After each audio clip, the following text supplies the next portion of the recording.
On va vérifier avec l'ingénieur du son si c'est bon. C'est OK. Vous m'entendez bien au fond? Encore? Là, c'est fort. Hein? On va prier. Quelle joie, Seigneur, de proclamer ta parole encore, de la contextualiser, de donner les clés aussi pour la mettre en pratique. Dispose nos cœurs à la recevoir, à l'accepter, à nous y conformer, pour que notre désir aussi d'accomplir ta volonté, nous puissions te montrer notre obéissance.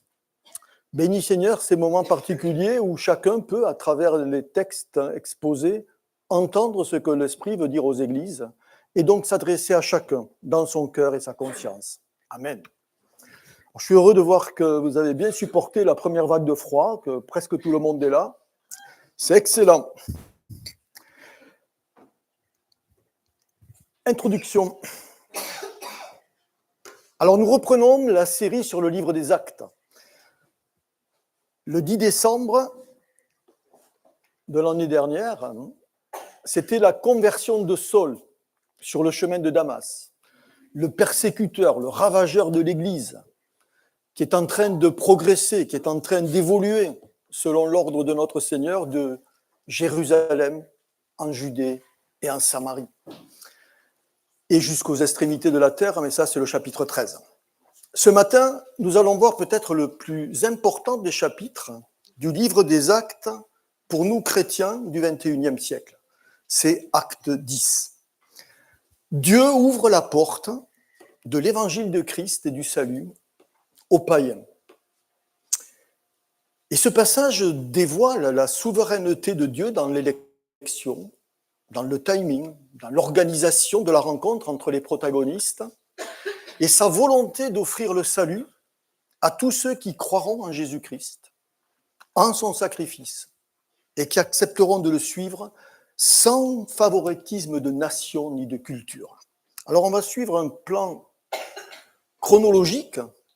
Corneille la vision, Pierre la vision, c'est pas question d'ophtalmologie. Corneille les attentes, Pierre le discours, Corneille et les siens, baptême.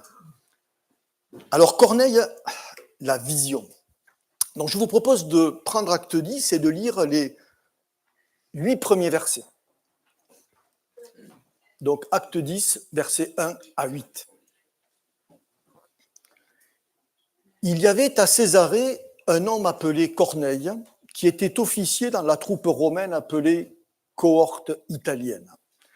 Il était pieux et craignait Dieu avec toute sa maison. Il donnait beaucoup d'argent au peuple et ne cessait de prier Dieu. Vers 3 heures de l'après-midi, selon les versions la 9e heure, il vit clairement dans une vision un ange de Dieu entrer chez lui et lui dire « Corneille ». Il fixa les regards sur lui et, rempli de crainte, répondit « Qu'y a-t-il, Seigneur ?» L'ange lui dit « Tes prières et les dons que tu as faits sont montés devant Dieu et il s'en est souvenu. Maintenant, envoie des hommes à Jaffa et fais venir Simon, surnommé Pierre. Il est logé chez un certain Simon, un tanneur, dont la maison se trouve près de la mer. Dès que l'ange qui lui avait parlé fut parti, Corneille appela 2 de ses serviteurs et un soldat pieux, parmi ceux qui étaient attachés à son service. Il leur raconta tout ce qui s'était passé et les envoya à Joppé ou à Jaffa. Corneille, c'est un centurion, donc il s'occupe de 100 soldats. Il est basé dans la belle ville de Césarée, qui était la ville des procurateurs romains. Et c'est situé à 50 km au nord de Joppé, sur les rives de la Méditerranée.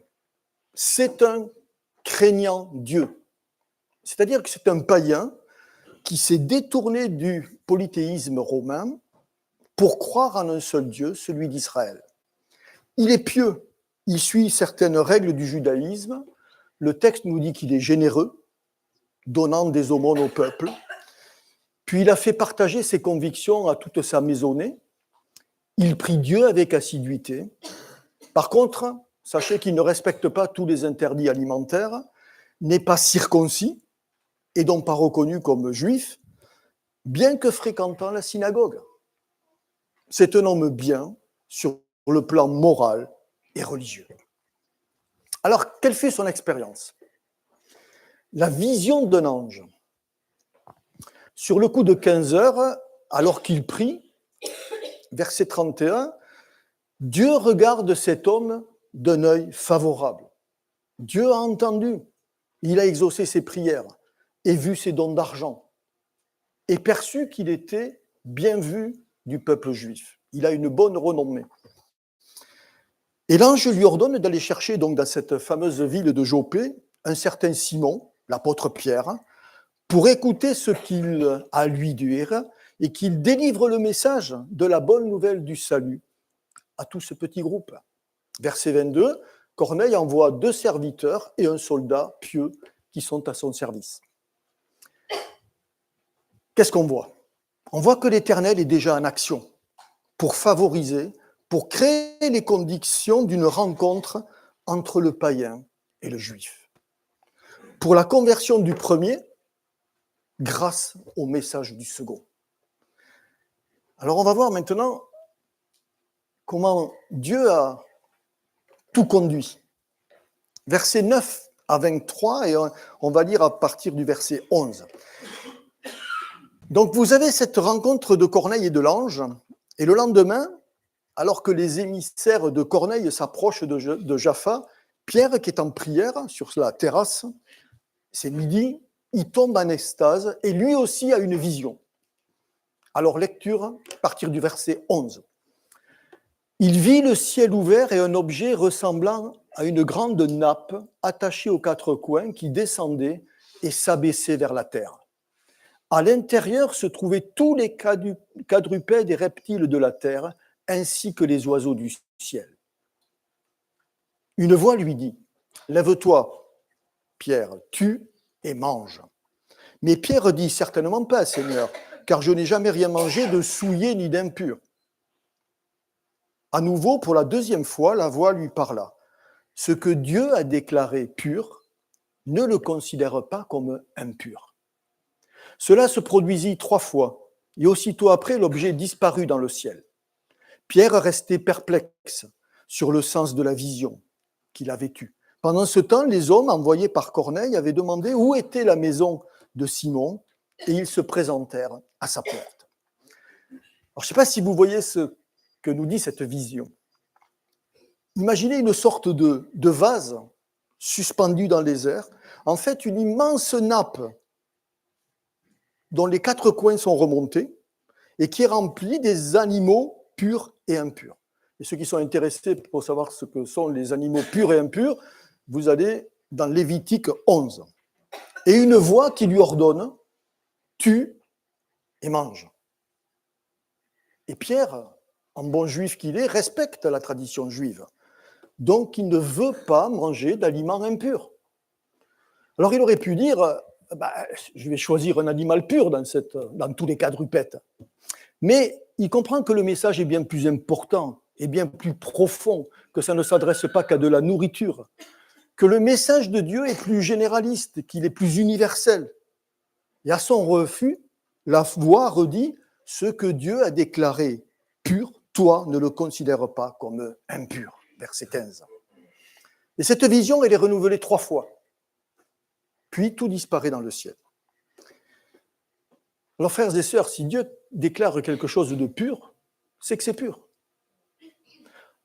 Matthieu 15, Christ disait déjà, et donc Pierre avait déjà entendu ça, « Ne comprenez-vous pas que tout ce qui entre dans la bouche va dans le ventre, puis est jeté dans les lieux secrets. » Alors, les lieux secrets, il n'y a rien de magique, c'est soit les WC, soit le putain d'égout, ça s'appelait les lieux secrets.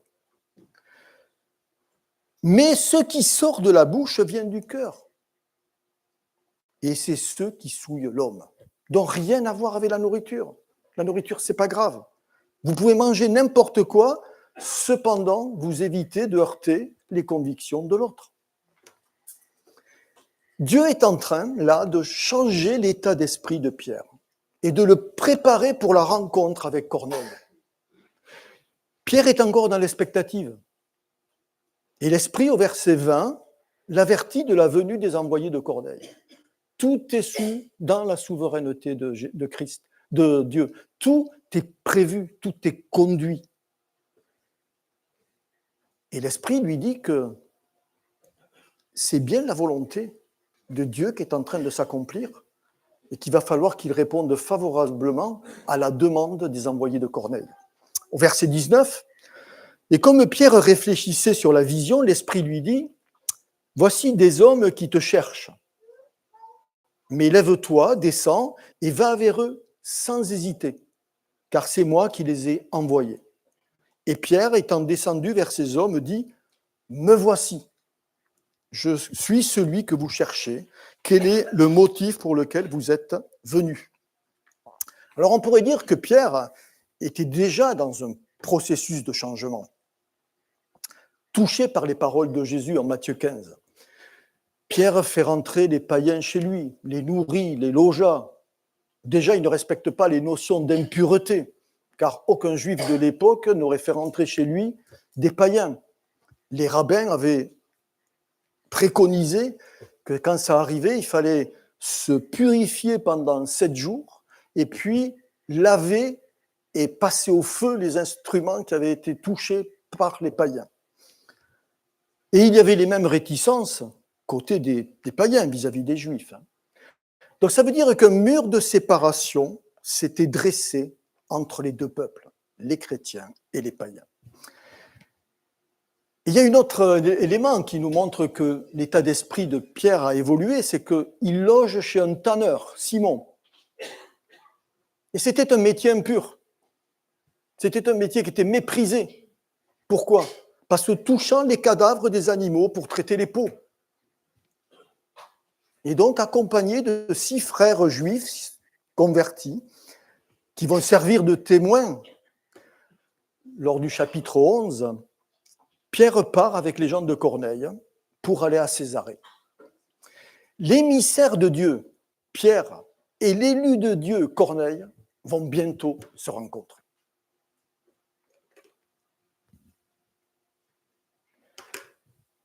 On va lire du verset 24 au verset 29, les attentes de Corneille. Ils arrivèrent à Césarée le jour suivant, donc 50 km à pied, il n'y avait pas l'autoroute à cette époque. Le jour suivant, Corneille les attendait, il avait invité sa parenté et ses amis intimes. Lorsque Pierre entra, Corneille, qui était venu à sa rencontre, se jeta à ses pieds et se prosterna. Mais Pierre le releva en disant « Lève-toi, moi aussi, je suis un être humain. » Tout en conversant avec lui, il entra et trouva beaucoup de personnes réunies. « Vous savez, leur dit-il, qu'il est interdit à un juif de se lier à un étranger ou d'entrer chez lui.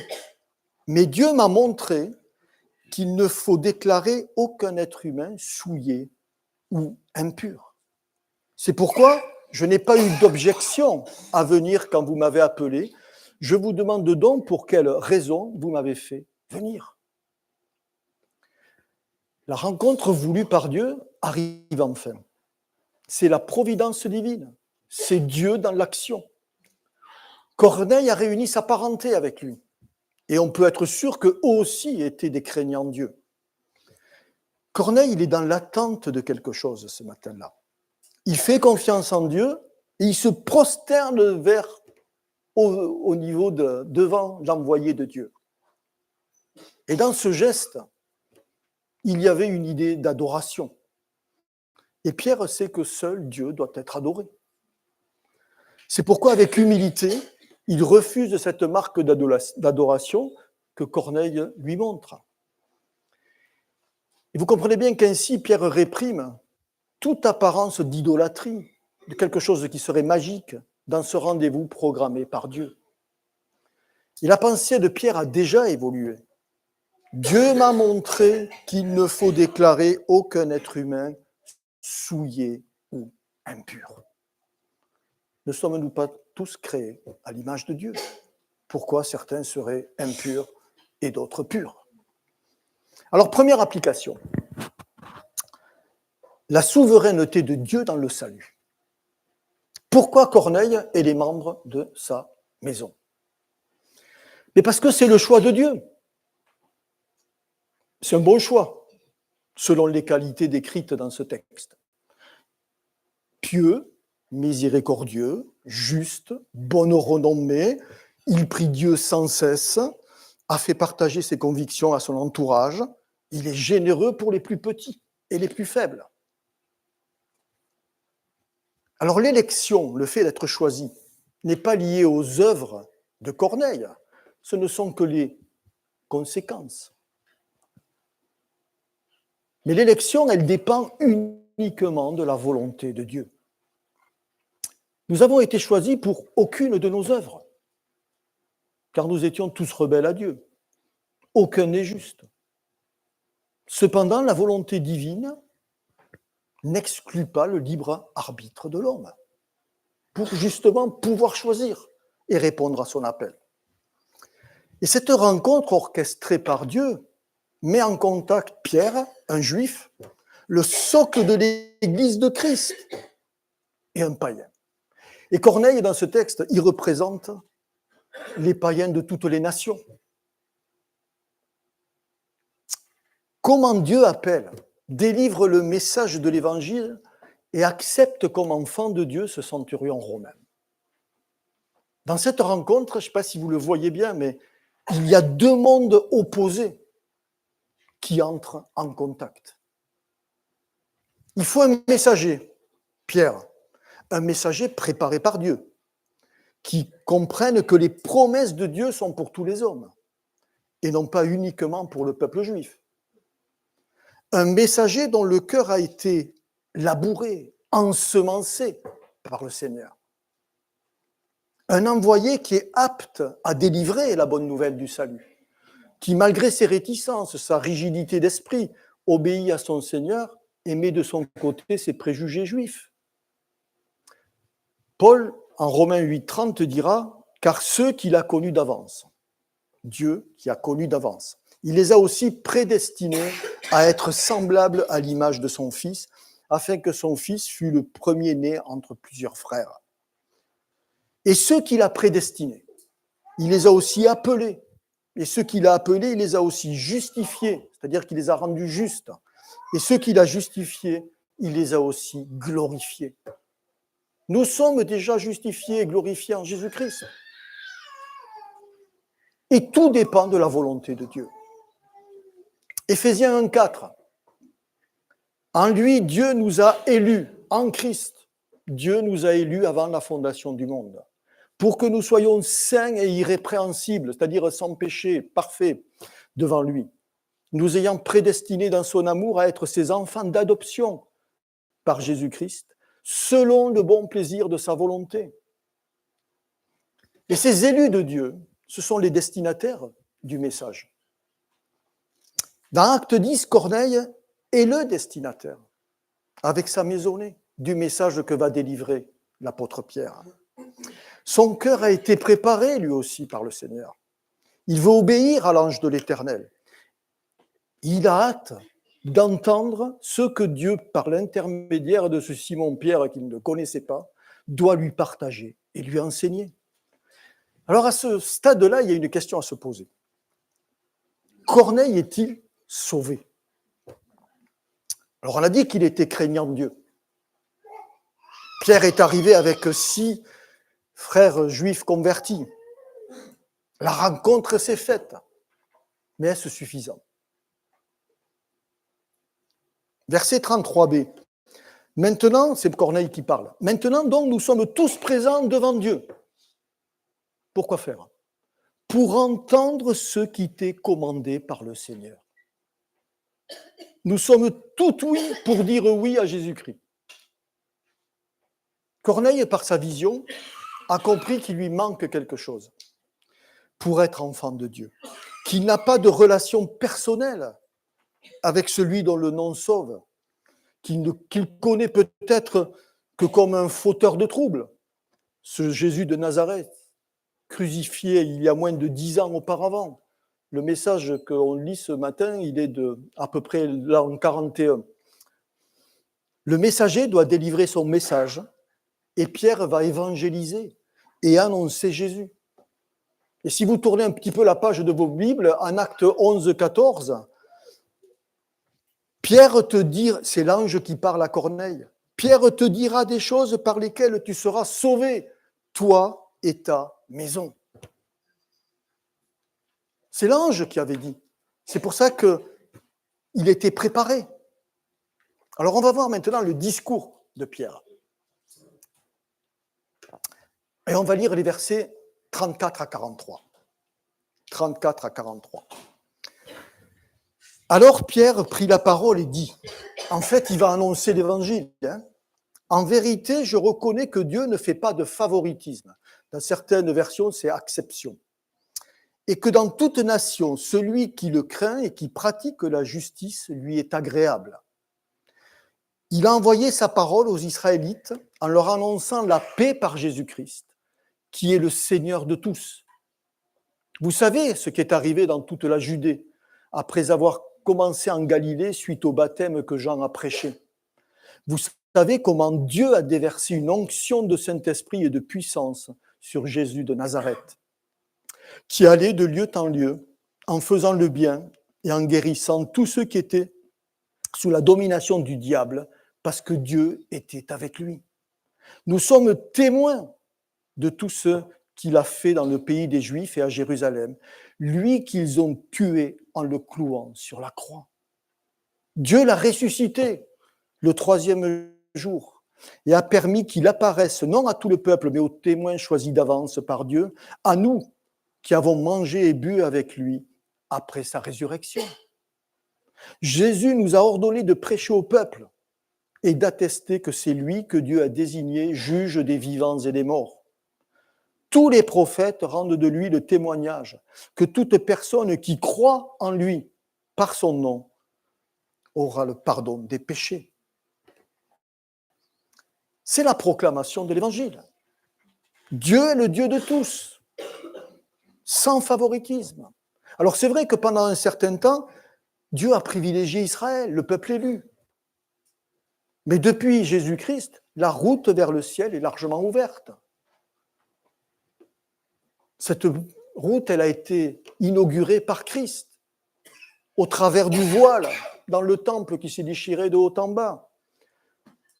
Et cette route, elle est pour tous ceux de toutes les nations qui croiront en lui et voudront obéir à ses commandements. Pierre rappelle le ministère de Christ dans son discours. Les guérisons, l'amour, le pardon des péchés par son nom, puis son martyre sur la croix et la résurrection, certifiés par les témoignages de ses apôtres. Et puis, on a l'ordre d'annoncer, de témoigner de son message et de sa divinité, lui qui sera le juge des vivants et des morts lors de son retour. Alors, pour être né de nouveau, pour être au bénéfice du salut, il n'y a qu'un seul nom qui sauve. C'est celui de Jésus-Christ. La paix en Jésus, la loi juive ne pouvait pas la donner. Dieu a voulu que chaque homme, selon son libre arbitre, puisse répondre favorablement ou non à son appel. Et puisque cette paix n'est pas par Jésus, n'est que par Jésus, il est évident que l'on n'en tient pas par les prescriptions de la loi, mais que Dieu la destine, l'offre à tous ceux qui croiront en son Fils. C'est l'universalité du salut. Car celui qui donne la paix est le Seigneur de tous, nous dit ce texte. Seul Jésus, par notre rachat, peut rétablir la relation entre Dieu et les hommes et créer la paix entre Dieu et les pécheurs rachetés.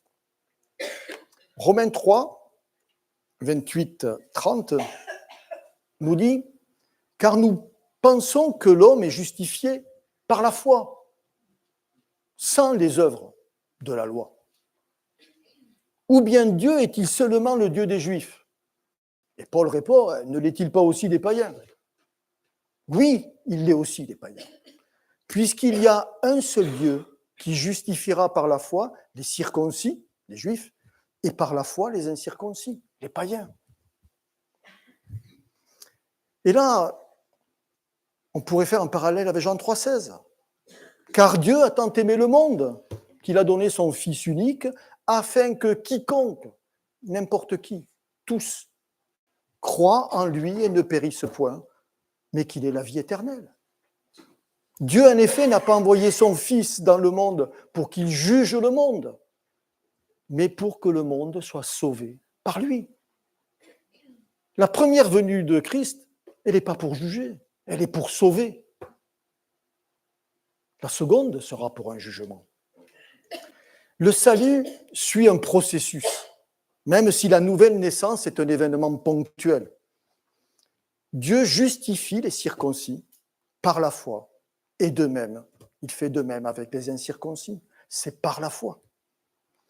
Il n'y a plus de nationalisme spirituel, juste de la foi, de l'humanité, de la justice et de l'humilité. J'aime beaucoup le verset de Michée 6,8. On t'a fait connaître, ô homme, ce qui est bien et ce que l'Éternel demande de toi. C'est que tu pratiques la justice, que tu aimes la miséricorde et que tu marches humblement avec ton Dieu. Magnifique proclamation. Ces paroles trouvent des cœurs ouverts et déjà réceptifs. Et alors qu'il est en plein discours, parce que là, il faisait que commencer, Pierre, hein, la manifestation de l'Esprit survient.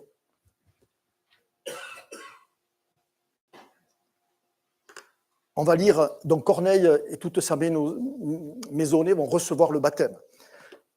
Donc on va lire les versets 44 à 48. Pierre parlait encore. Je vous ai dit que le message n'était pas terminé. Quand le Saint-Esprit descendit sur tous ceux qui écoutaient la parole, tous les croyants circoncis, donc c'était ceux qui étaient avec les 6 qui étaient avec Pierre, hein, qui étaient venus avec Pierre, furent stupéfaits de ce que le don du Saint-Esprit était déversé, même sur les non-juifs. En effet, ils les entendaient parler en langue et célébrer la grandeur de Dieu. Alors Pierre dit, peut-on refuser l'eau du baptême à ceux qui ont reçu le Saint-Esprit tout comme nous ? Et il ordonna de les baptiser au nom du Seigneur. Ils lui demandèrent alors de rester quelques jours avec eux et ils ont dû faire un sacré groupe de maisons. Tous ceux qui étaient rassemblés autour de Corneille et de Pierre furent tout à coup saisis par l'Esprit de Dieu. Les âmes, les cœurs avaient été déjà préparés pour le recevoir. Et nous avons là la relation d'une autre Pentecôte que les 120 avaient déjà reçue à Jérusalem. La première à s'adresser aux Juifs. Et celle-ci démontre que les païens, à leur tour, peuvent posséder le salut et la vie éternelle. Et on lit que ce don de l'Esprit, comme à Pentecôte, s'accompagne aussi par des louanges pour célébrer les merveilles de Dieu, par l'expression d'autres langues, de diverses langues, ou en langue, selon les traductions. Et nous avons pour les païens la reproduction du même phénomène qu'Acte 2, 4. Et ils furent tous remplis de l'Esprit Saint, et ils commencèrent à parler en d'autres langues, selon que l'Esprit leur donnait de s'exprimer. Ils ont reçu l'Esprit. Ils sont passés par la nouvelle naissance. Alors comment à ces nouveaux enfants de Dieu, qui viennent de recevoir le baptême de l'Esprit, qui est le signe de la grâce divine qui a été accordée, comment Pierre aurait pu refuser le baptême d'eau, qui est qu'une confession publique de leur régénération? Et nous pouvons remarquer que dans le livre des Actes, parfois, l'ordre de l'onction du Saint-Esprit et du baptême sont inversés. Par exemple, donc, en Acte 10, on reçoit d'abord le Saint-Esprit et puis il y a le baptême. En Acte 8, 16, c'est les Samaritains. Car l'Esprit n'était pas encore descendu sur aucun d'eux, ils avaient seulement été baptisés au nom du Seigneur Jésus. Donc là, ça s'est fait d'une façon inversée. Et pour les Éphésiens, c'est pareil. Sur ces paroles, ils furent baptisés au nom du Seigneur Jésus, et lorsque Paul leur eut imposé les mains, le Saint-Esprit vint sur eux, et ils parlaient en langue et prophétisaient. Alors aujourd'hui, la norme est d'abord le don de l'Esprit à la conversion, et ensuite le baptême d'eau pour symboliser, pour témoigner de la régénération et de l'identification à Jésus-Christ. Vous avez l'Esprit, vous êtes sauvés. vous n'avez pas l'esprit, vous n'êtes pas sauvés. Application. Dieu a voulu en ce temps-là détruire ce mur de séparation entre les peuples et entre les Juifs. Vous savez, dans le temple de Jérusalem, il y avait un mur physique qui empêchait les païens d'aller plus loin. Et c'était tellement important qu'il y avait peine de mort si les païens franchissaient ce mur. Mais il y avait aussi un mur spirituel, un mur de haine qui s'était élevé. Parce que les Juifs, fils d'Abraham, se pensaient seuls bénéficiaires des promesses et de l'amour de Dieu. Et les païens, eux, étaient de leur côté réticents à s'abandonner à un Messie juif. Et des deux côtés, le mur devait être détruit. Alors, quelle leçon pour nous ? C'est de ne pas faire dans l'Église de favoritisme, pas de mise à l'écart à cause de différentes origines, de différentes couleurs de peau, de niveaux socio-culturels, de niveaux de croissance spirituelle. Car en Jésus-Christ, nous sommes tous égaux, tous unis par l'Esprit, tous frères et sœurs dans la communion fraternelle. C'est la famille des enfants de Dieu. Et si cet état d'esprit animait l'ensemble des membres d'une assemblée, quelle joie ce serait de vivre ensemble, de grandir ensemble, de s'exhorter les uns les autres, de s'entraider, de partager les tâches équitablement, dans le désir du service, et puis oublier un peu son orgueil personnel.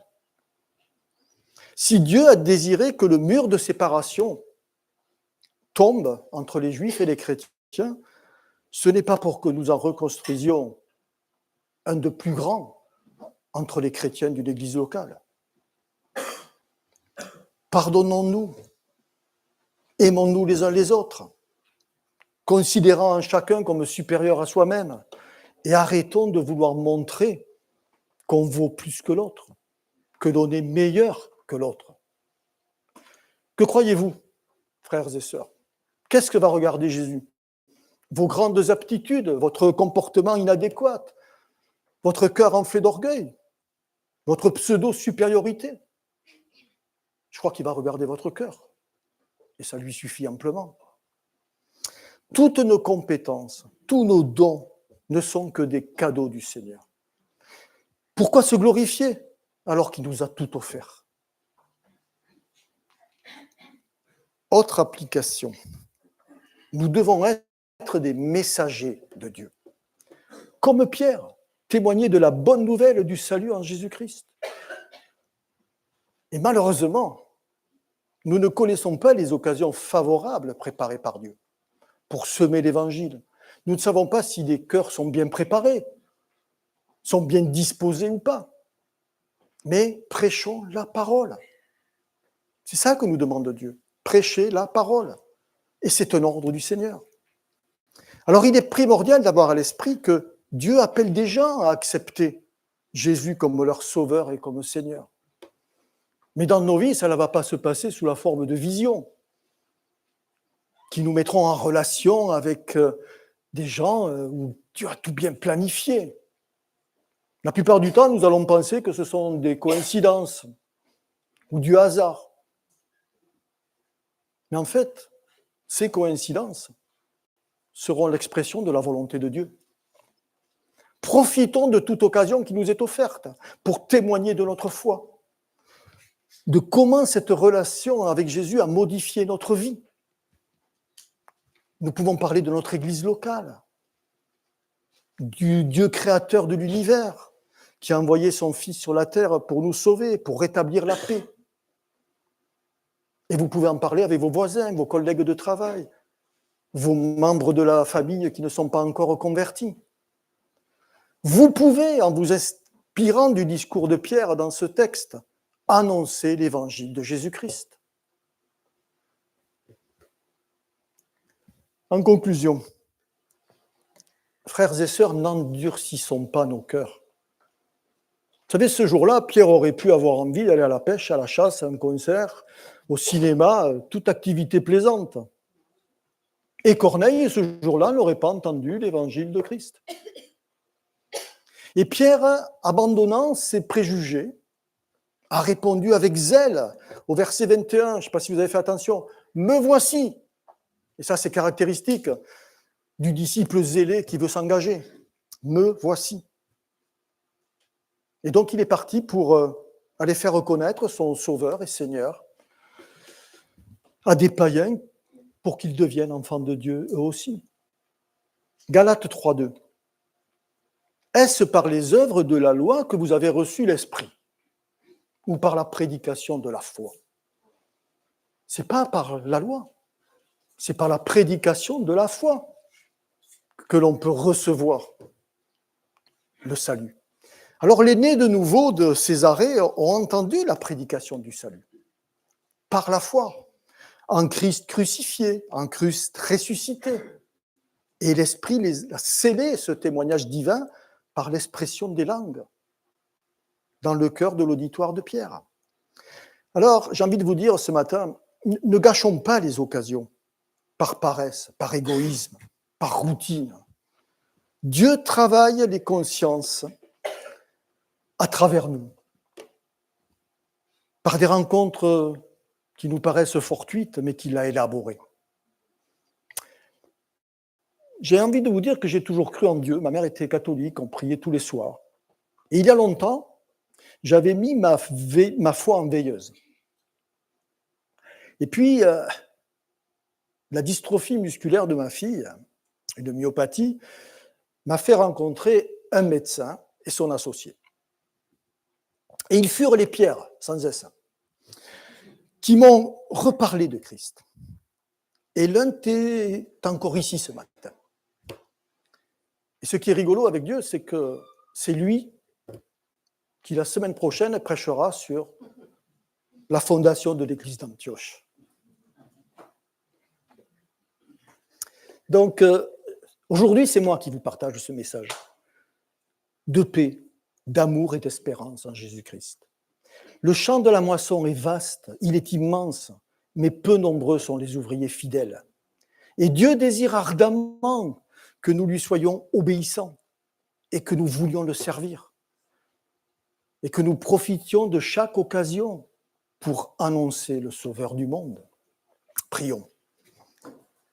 Seigneur, donne à tous l'envie d'être comme Pierre. Ne nous croyons pas inutiles, incompétents. Dieu mettra dans notre bouche les mots qui toucheront les cœurs.